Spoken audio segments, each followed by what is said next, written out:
So I want to talk to you about some good news that comes disguised as bad news. For instance, I think we all understand how bad it is that the gas prices are so high, right?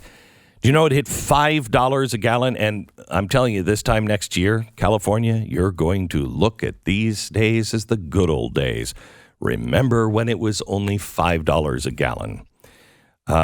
Gas prices, really bad. Inflation, really starting to hurt people. And all of the news that is coming out now, what says, no, it doesn't look like it's transitory. Looks like it's here to stay. So how could any of that possibly be good news? Well, because for the first time, we're actually able to engage people on failed policies. For instance, it's very, very clear. There is no other reason why our gas prices have gone up since the day that Joe Biden was elected president. There's no other reason other than he closed the pipelines and is pursuing all kinds of things that will stop the oil industry, including Build Back Better and the green or the new Green Deal or Green New Deal. All of those things are to get us out of fossil fuels by 2030, which is impossible to do. If you have high prices of your heat in your neighborhood, you're not going to be the only one suffering. And you can now reach out to friends and make sure they understand why is this happening.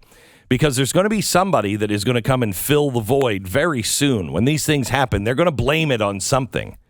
But right now, there is no other explanation. They haven't come up with a way to explain away all of these bad decisions. So right now, it is good news because you can go to your friends and say, do you know that under Donald Trump, we were energy independent? Do you remember what we didn't even think about, our gas prices for the most part under Donald Trump?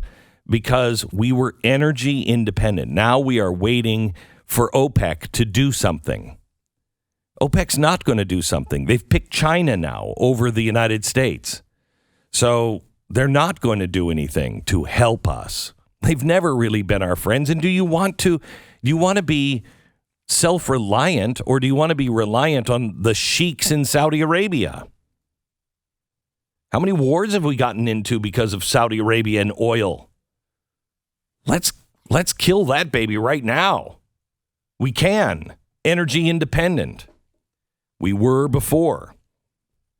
It's important that your friends understand that banks are no longer loaning big loans to gas companies and oil companies. They're not helping them build any new anything because of Build Back Better. It's important to share that with your friends because they're in pain. And when people are in pain, they want to know the truth. What is causing the pain? I want it to stop. And right now, if you still have credibility with your friends, you can use that credibility and strengthen that credibility by bringing them the truth. Inflation. Gosh, why is there such inflation right now? It's not anything that anybody has done except for the government. The government is giving people a chance to stay at home.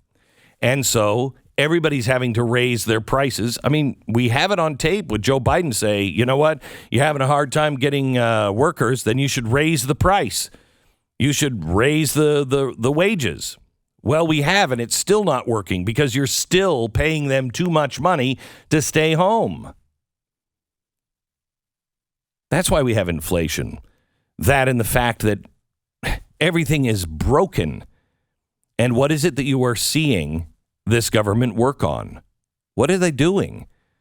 They're working on the Build Back Better deal. They're working on the Green New Deal. They're working on climate change is their number one priority. So good news coming in the way of bad news is actually kind of important. Now, there is something also, some good news that came out was, I think, that the end of Roe may be happening this year. Something that we all said would never happen, couldn't happen. It might by this summer. Now, that's good news. Coming with that is something wrapped into that good news that you don't want to hear, and that is the Republicans are now saying, some Republicans are now saying that could hurt our chance to win the Senate.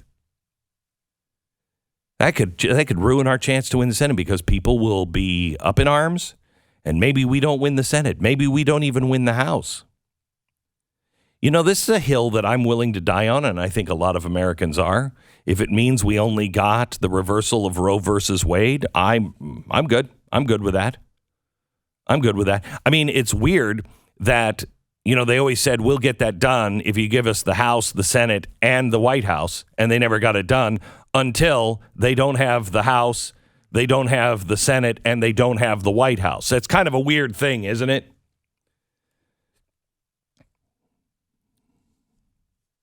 But if they choose an election overturning abortion, it will be their last move. They will have absolutely the people who still are Republicans, I think will just go bat crap crazy. How many times? Now you have it? You have it? It's this close and you want to screw it up?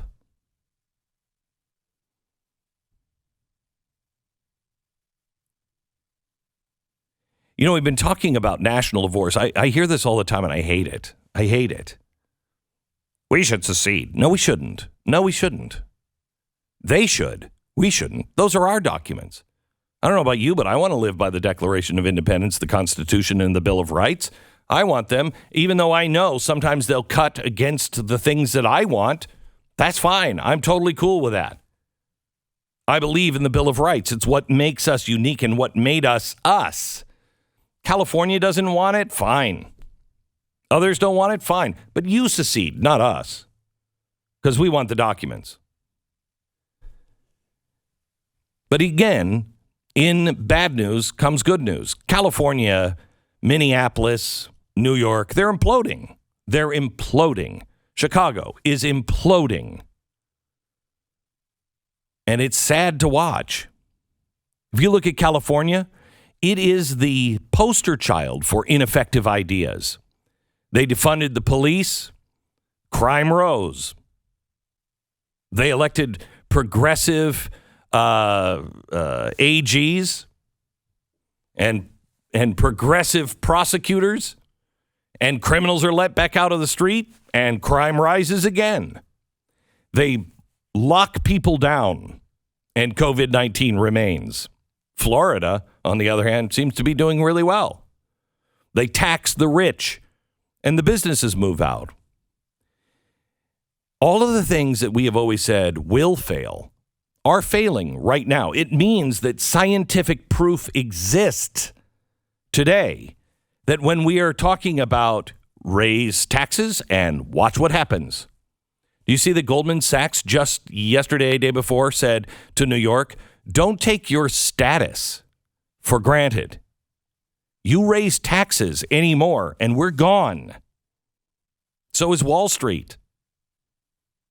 Everything we've said is happening right now. It gives us a chance to say, no, look, it's not theory anymore. We're not just telling you, oh, it happened that way a long time ago. We're saying right now, look at it. What's happening? We knew it would happen. We didn't hope to see the rise in homelessness and crime and drug abuse.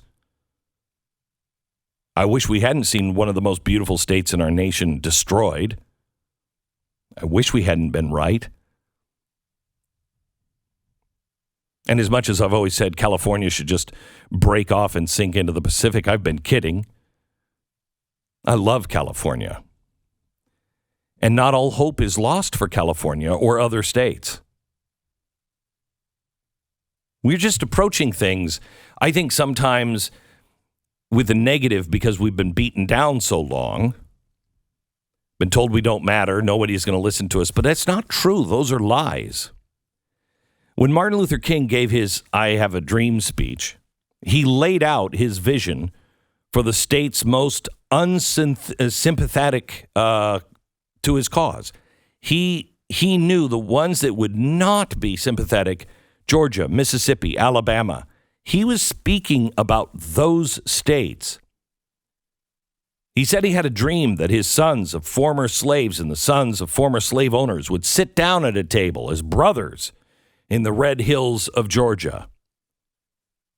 He didn't condemn them. He gave them a vision. And it might have sounded like a crazy vision at the time, but it was a vision of America for all Americans. This is why he marched in Alabama and believed in the future of Mississippi.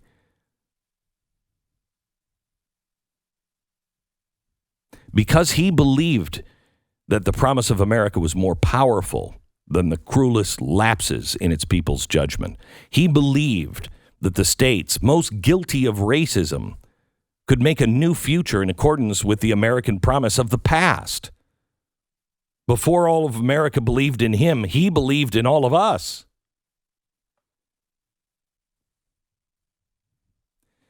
It seems far-fetched and naive when he first said he had a dream in 1963, a dream that specifically involved the states most soaked in the blood of guilt and slavery.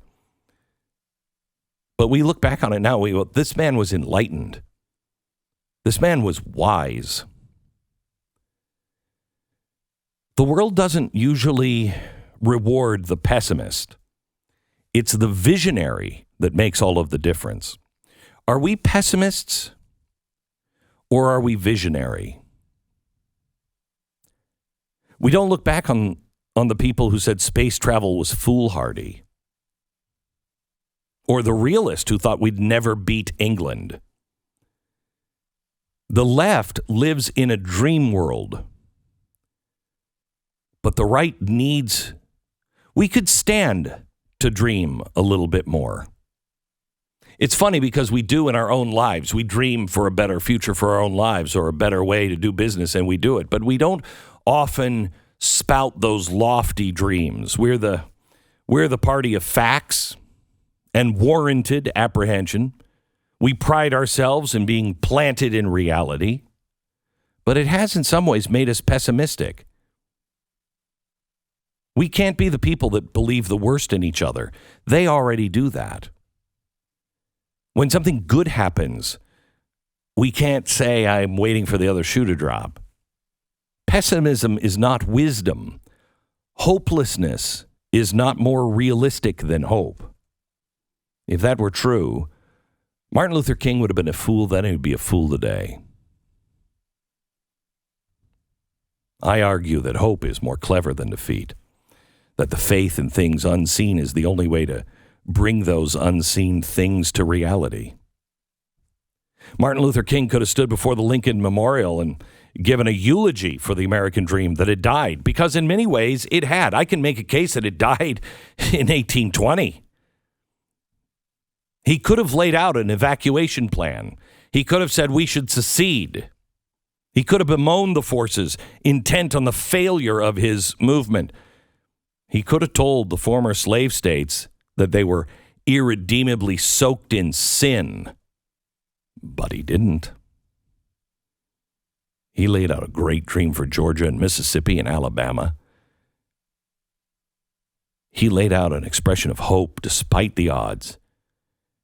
And that hope changed the nation forever. Somewhere in the red hills of Georgia, there are descendants of slaves and slave owners who now live side by side as brothers and are sitting down and having meals. There are interracial couples in Mississippi. And we have a black mayor of Selma, Alabama. See, America did move on because there was a great vision expressed. It's time we start expressing our great vision for what comes next in America. The vision of Martin Luther King, the hope of Martin Luther King, is now credited to him as righteousness.